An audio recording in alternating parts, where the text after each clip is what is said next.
Hello नमस्कार दोस्तों, स्वागत है आज के हमारे इस वीडियो में। तो दोस्तों आज हमारा प्रैक्टिस सेट नंबर 3 है उत्तर प्रदेश पुलिस कांस्टेबल के लिए। तो शुरू करते हैं। और अगर आपने पिछले प्रैक्टिस सेट नहीं किए तो उनको भी कर लीजिए। 18 से 20 मिनट के प्रैक्टिस सेट हैं और बहुत ही महत्वपूर्ण जानकारी आपको देते हैं। एक क्वेश्चन से बहुत क्वेश्चनों की बनने की उम्मीद होती है। तो चलिए शुरू करते हैं। पहला क्वेश्चन, उत्तर प्रदेश की राजधानी पूर्णतः कब बनी? तो उत्तर प्रदेश की राजधानी पूर्णतः कब बनी? तो 1935 में उत्तर प्रदेश की राजधानी पूर्णतः बनी। आंशिक रूप से जो राजधानी थी वो कब बनी? तो 1921 में आंशिक रूप से राजधानी बनी। और बात करें 1858 में, तो 1858 में जो राजधानी थी वो क्या थी? तो इलाहाबाद बनी। इलाहाबाद जो राजधानी थी वो कब बनी? तो 1858 में इलाहाबाद राजधानी बनी। 1836 में क्या हुआ? तो 1836 में आगरा थी राजधानी। आगरा जब 1834 में आगरा प्रेसिडेंसी का गठन हुआ उस समय राजधानी आगरा थी। 1836 में आगरा बन गई। और अगला क्वेश्चन है, संविधान के किस संशोधन के अंतर्गत पंचायती राज संस्थाओं को संवैधानिक स्थिति प्राप्त हुई? तो संविधान के किस संशोधन के अंतर्गत पंचायती राज संस्थाओं को संवैधानिक स्थिति प्राप्त हुई? तो इसका आंसर हो जाएगा 73वां संविधान संशोधन 1992 में हुआ और 1993 में ये लागू हुआ। 24 अप्रैल 1993 में ये लागू हुआ और ये संशोधन हुआ था 1992 में। और 11वीं जो 73वां संविधान संशोधन था तो इसमें पंचायती राज संस्थाओं के 11वीं अनुसूची जोड़ी गई। पंचायती राज संस्थाओं के लिए 11वीं अनुसूची जोड़ी गई। और इसमें जो विषय थे इसमें जो विषय थे वो कितने थे? तो 29 विषय जोड़े गए। ठीक है, 29 विषय जोड़े गए। और जो आर्टिकल था 11वीं अनुसूची में 243 आर्टिकल जोड़ा गया था। ठीक है, अगला क्वेश्चन है 44वां संविधान संशोधन। तो 44वां संविधान संशोधन 1978 में हुआ। और जो 42वां संविधान संशोधन था वो 76 में हुआ। और पहला जो था 1951 में हुआ था। ठीक है, अगला क्वेश्चन देखते हैं, हड़प्पा सब स्थल किस नदी के किनारे स्थित है? तो हड़प्पा स्थल किस नदी के किनारे स्थित है? तो इसका आंसर क्या होगा? तो हड़प्पा स्थल रावी नदी के किनारे स्थित है। तो सिंधु नदी के किनारे कौन कौन से स्थल हैं? तो सिंधु नदी के किनारे मोहनजोदड़ो हो गया। तो मोहनजोदड़ो कहाँ है? तो मोहनजोदड़ो सिंधु नदी के किनारे। और सिंधु नदी के किनारे कौन सा है? तो चन्हू दड़ो भी सिंधु नदी के किनारे स्थित है। ठीक है, और भोगवा नदी के किनारे कौन सा स्थल है? तो भोगवा नदी के किनारे लोथल जो है ये गुजरात में है। ये कहाँ पर है? भोगवा नदी के किनारे है। घग्गर नदी के किनारे कालीबंगन। तो कालीबंगन कहाँ पर है? तो घग्गर नदी के किनारे स्थित है। ठीक है, अगला क्वेश्चन देखते हैं, कुषाण वंश का संस्थापक कौन था? तो कुषाण वंश का संस्थापक कौन था? तो इसका आंसर क्या होगा? तो कुषाण वंश का संस्थापक कुजुल कड़फिसेस थे। तो कुजुल कड़फिसेस कुषाण वंश के संस्थापक थे। ऑप्शन बी इसका सही आंसर होगा। और कनिष्क कौन थे? तो कनिष्क भी कुषाण वंश के ही एक प्रतापी राजा हुए जिन्होंने शक संवत की शुरुआत की। तो इन्होंने शक संवत की शुरुआत की, गद्दी पर बैठते ही इन्होंने शक संवत की शुरुआत की। ठीक है, इसके बाद श्रीगुप्त गुप्त वंश के संस्थापक थे। तो गुप्त वंश के संस्थापक कौन थे? तो गुप्त वंश के संस्थापक श्रीगुप्त थे। और इन्होंने कब की थी स्थापना? तो 240 ईस्वी में इन्होंने गुप्त वंश की स्थापना की थी। और विजयालय कौन थे? तो चोल वंश के संस्थापक कौन थे? तो वो विजयालय थे और इन्होंने चोल वंश की स्थापना 850 ईस्वी में की थी। ठीक है, अगला क्वेश्चन देखते हैं, माउंट किलिमंजारो किस महाद्वीप पर की सर्वोच्च चोटी है? तो माउंट किलिमंजारो किस महाद्वीप की सर्वोच्च चोटी है? तो इसका आंसर हो जाएगा अफ्रीका महाद्वीप की सबसे ऊंची चोटी माउंट किलिमंजारो है। और यूरोप की बात करें तो यूरोप की सबसे ऊंची चोटी कौन सी है? तो माउंट माउंट एल्ब्रुस। एल्ब्रुस किसकी चोटी है? माउंट एल्ब्रुस यूरोप की सबसे ऊंची चोटी है। ठीक है, इतना याद रखना है। और जो कि रूस में स्थित है। ठीक है, और ऑस्ट्रेलिया की सबसे ऊंची चोटी कौन सी है? तो ऑस्ट्रेलिया की जो चोटी है वो कौन सी है? माउंट कोसियस्को ये ऑस्ट्रेलिया की सबसे ऊंची चोटी है। और अंटार्कटिका की बात करें तो अंटार्कटिका की तो सभी को मालूम है माउंट विंसन मेसिफ ये सबसे ऊंची चोटी है अंटार्कटिका की। ठीक है, अगला क्वेश्चन है, सेरीकल्चर का संबंध किससे है? तो सेरीकल्चर का संबंध किससे है? तो इसका आंसर हो जाएगा रेशम कीट से। रेशम कीट पालन है, इससे सेरीकल्चर का संबंध है। और विटीकल्चर का संबंध अंगूर की खेती से है। तो विटीकल्चर का संबंध किससे है? तो अंगूर की खेती से विटीकल्चर का संबंध है। केचुआ पालन तो बर्मी कल्चर का संबंध, बर्मी कल्चर किसे कहते हैं, तो केचुआ पालन को बर्मी कल्चर कहते हैं। और मधुमक्खी पालन को एपी कल्चर कहते हैं। तो एपी कल्चर किसका संबंध है एपी कल्चर से, तो एपी कल्चर से मधुमक्खी पालन का संबंध है। अगला क्वेश्चन देखते हैं, भारत का सर्वाधिक लिंगानुपात वाला राज्य कौन सा है। तो भारत का सर्वाधिक जो लिंगानुपात वाला राज्य है वो हरियाणा है। और जो न्यूनतम शिशु लिंगानुपात वाला राज्य कौन सा है, तो न्यूनतम शिशु लिंगानुपात वाला राज्य भी हरियाणा है। और जो सबसे कम जो लिंगानुपात है वो हरियाणा का है। और सबसे ज़्यादा की बात करें तो इसमें सबसे ज़्यादा पूछा गया है, तो सबसे ज़्यादा केरल का है।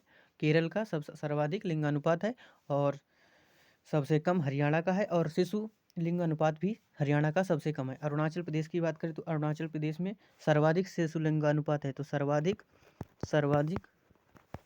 शिशु लिंगानुपात कहाँ है, तो अरुणाचल प्रदेश में सर्वाधिक शिशु लिंगानुपात है। और बिहार की बात करें तो बिहार सर्वाधिक जनसंख्या घनत्व बिहार का है। और न्यूनतम साक्षरता दर भी बिहार की ही है। ठीक है, अगला क्वेश्चन देखते हैं, टिहरी बांध परियोजना किस नदी पर है। तो टिहरी बांध परियोजना भागीरथी नदी पर है, ऑप्शन बी इसका आंसर होगा।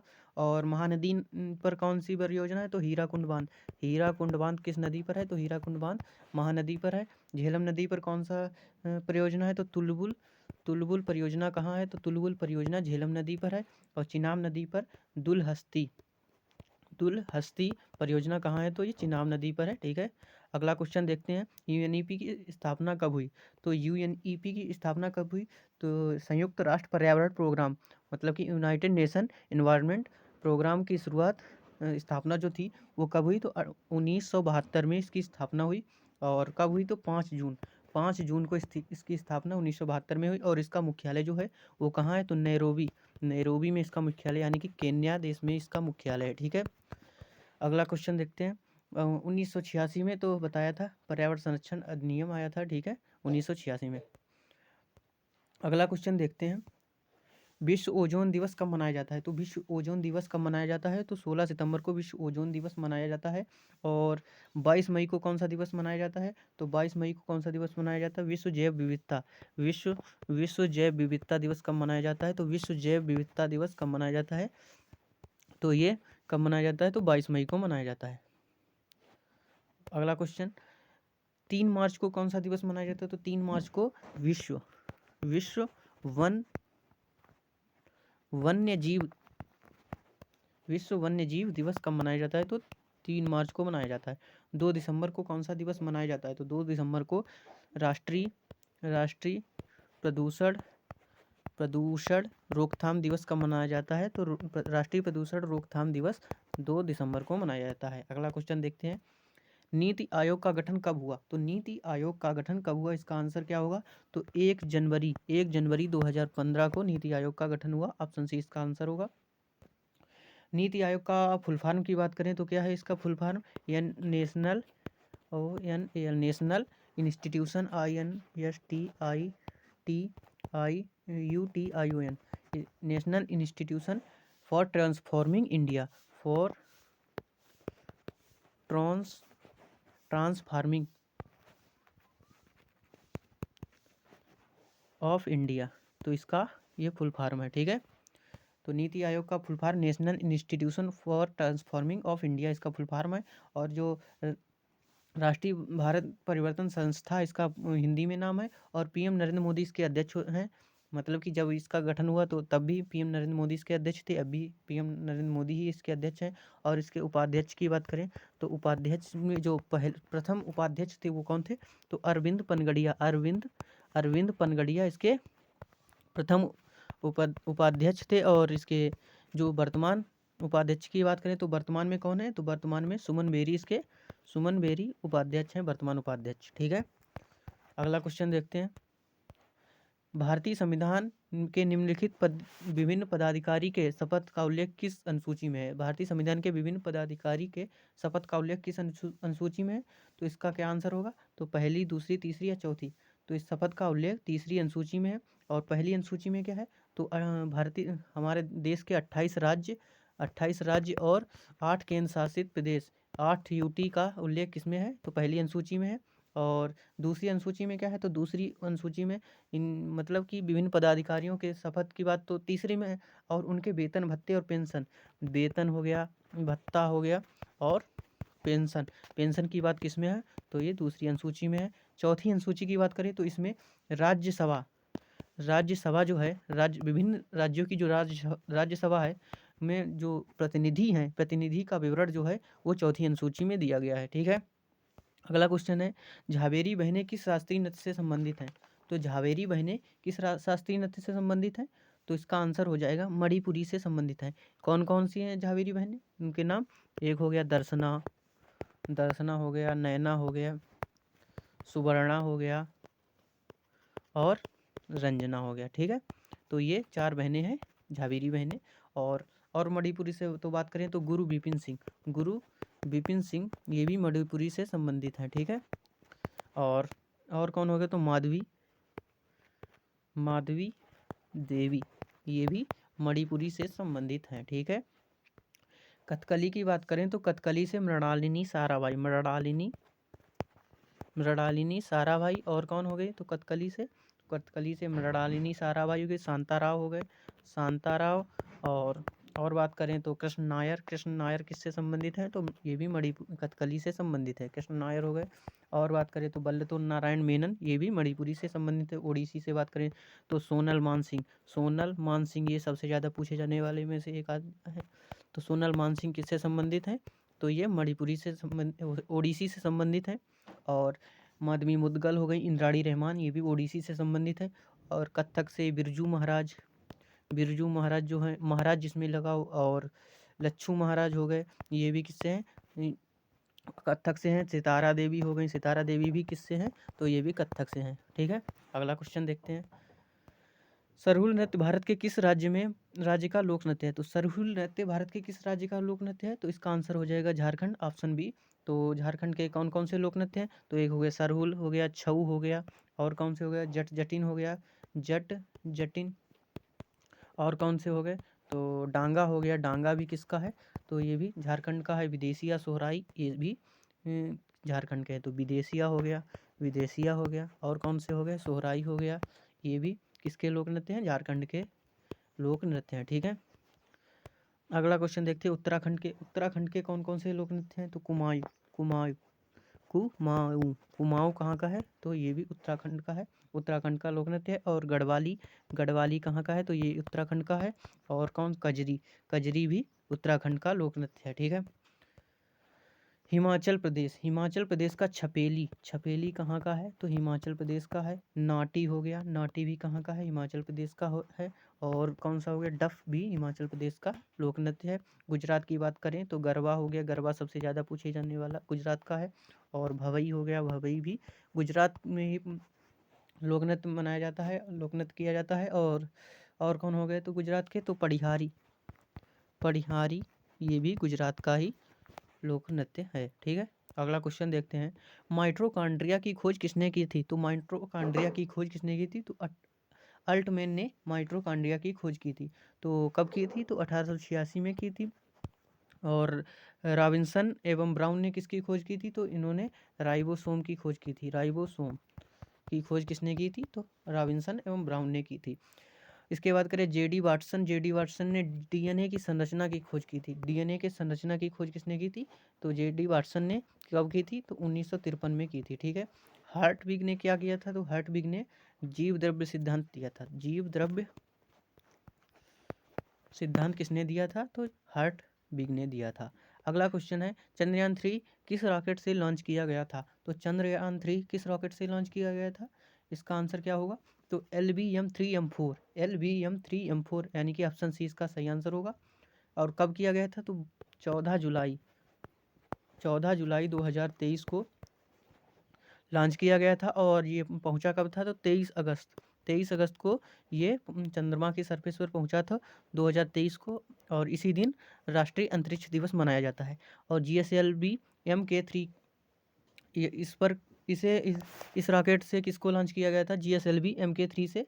तो GSLV Mk3 से कौन सा रॉकेट लॉन्च किया गया था? तो इसका आंसर हो जाएगा चंद्रयान 2। ये किससे लॉन्च किया गया था? तो ये GSLV Mk3 से लॉन्च किया गया था। और PSLV C11 से कौन सा रॉकेट जो यान था लॉन्च किया गया था? रॉकेट से कौन सा यान लॉन्च किया गया था? तो चंद्रयान 1 जो था ये PSLV C11 से लॉन्च किया गया था। अगला क्वेश्चन देखते हैं। एरीना का संबंध किस खेल से है? तो एरीना का संबंध किस खेल से है? तो इसका आंसर हो जाएगा घुड़सवारी से है। एरीना का संबंध मुक्केबाजी से किसका संबंध है? तो रिंग में कौन सा खेल खेला जाता है? तो मुक्केबाजी। और टेनिस हो गया और बैडमिंटन हो गया, बैडमिंटन ये सब किस में खोले जाते हैं? तो कोर्ट में खेले जाते हैं। ठीक है। अगला क्वेश्चन है गोल्फ से का संबंध कोर्स से है। तो कोर्स में खेला जाता है गोल्फ। ठीक है। अगला क्वेश्चन है विश्व युवा दिवस कब मनाया जाता है? तो विश्व युवा दिवस, अब पहले वाले वीडियो में हमने आपको राष्ट्रीय युवा दिवस बताया था, तो वो कब मनाया जाता है? तो 12 जनवरी को राष्ट्रीय युवा दिवस मनाया जाता है। ठीक है। लेकिन विश्व युवा दिवस जो है वो 12 अगस्त को मनाया जाता है। ठीक है। और 7 अगस्त को कौन सा दिवस मनाया जाता है? तो 7 अगस्त को राष्ट्रीय हथकरघा दिवस। तो राष्ट्रीय हथकरघा दिवस कब मनाया जाता है? तो ये 7 अगस्त को। 9 अगस्त को कौन सा दिवस मनाया जाता है? तो विश्व आदिवासी दिवस कब मनाया जाता है? तो विश्व आदिवासी दिवस 9 अगस्त को मनाया जाता है। अगला क्वेश्चन 23 अगस्त को अभी बताया। राष्ट्रीय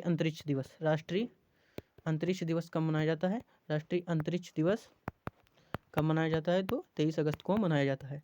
अगला क्वेश्चन देखते हैं। राजतरंगिणी पुस्तक के लेखक कौन थे? तो राजतरंगिणी पुस्तक के लेखक कौन थे? तो इसका आंसर क्या होगा? तो कल्हड़ राजतरंगिणी पुस्तक के लेखक थे। चाणक्य की बात करें तो इन्होंने एक पुस्तक लिखी थी अर्थशास्त्र पुस्तक किसकी है? तो ये चाणक्य की है। पाणिनि की बात करें तो पाणिनि की पुस्तक है अष्टाध्यायी किसकी पुस्तक है? तो ये पाणिनि की पुस्तक है। विशाखा दत्त की बात करें तो मुद्रा राक्षस किसकी पुस्तक है? तो ये विशाखा दत्त की है। और विशाखा दत्त की देवी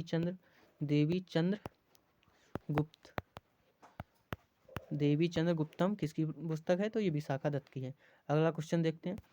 आगरा का किला यूनेस्को हेरिटेज साइट में कब शामिल हुआ? तो आगरा की एक किला जो था यूनेस्को की हेरिटेज साइट में कब शामिल हुआ? तो इसका आंसर क्या होगा?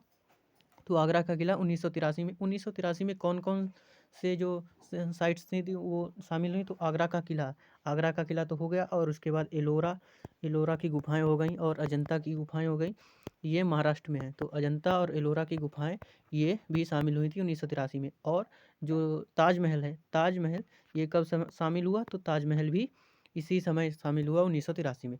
1984 की बात करें तो 1984 में महाबलीपुरम के स्मारकों का समूह कब शामिल हुआ? तो 1984 में हुआ। और क्या हुआ? तो 1984 में कोणार्क का सूर्य मंदिर जो था वो भी शामिल हुआ। और क्या हुआ? तो ये कहाँ है कोणार्क का सूर्य मंदिर? जो कि उड़ीसा में है। उड़ीसा में कोणार्क का सूर्य मंदिर है। अगला क्वेश्चन देखते हैं। 1985 में क्या शामिल हुआ? तो 1985 में काजीरंगा राष्ट्रीय पार्क कब शामिल हुआ? तो काजीरंगा ये है कहाँ पर? पहली बात तो ये असम में है। तो असम में कौन है? काजीरंगा राष्ट्रीय पार्क। और केवलादेव राष्ट्रीय पार्क केवलादेव ये कहाँ है? तो ये राजस्थान में है। और बात करें और क्या 1985 में और क्या शामिल हुआ? तो मानस राष्ट्रीय उद्यान ये कहाँ पर है? तो ये असम में ही है। ये भी असम में ही। ये कब शामिल हुआ? तो 1985 में शामिल हुआ। 1986 की बात करें तो फतेहपुर सीकरी ये कहाँ है? तो ये यूपी में है। तो ये इसको 1986 में शामिल किया गया। और क्या 1986 में शामिल किया गया? तो गोवा का ईसाई घर कब शामिल हुआ? तो गोवा का ईसाई घर ये भी 1986 में शामिल हुआ। उसके बाद हम्पी की स्मारक जो थी ये कब शामिल हुई? तो ये भी 1986 में शामिल हुई। और 1986 में खजुराहो की स्मारकें जो थी खजुराहो की स्मारक ये कब शामिल हुई? तो ये भी 1986 में शामिल हुई। ठीक है। तो ये सभी 1986 में। अगले वीडियो में इसके आगे के जो हुए शामिल उनके बारे में बताएंगे। और अगर आपको वीडियो अच्छा लगे तो आप वीडियो को लाइक कीजिए और चैनल को सब्सक्राइब कीजिए। अभी थोड़ी आवाज़ में दिक्कत आ रही होगी तो फिर लेकिन धीरे धीरे सब सही हो जाएगा। और अगर वीडियो अच्छा लगे तो प्लीज़ लाइक कीजिए और चैनल को सब्सक्राइब कीजिए। धन्यवाद।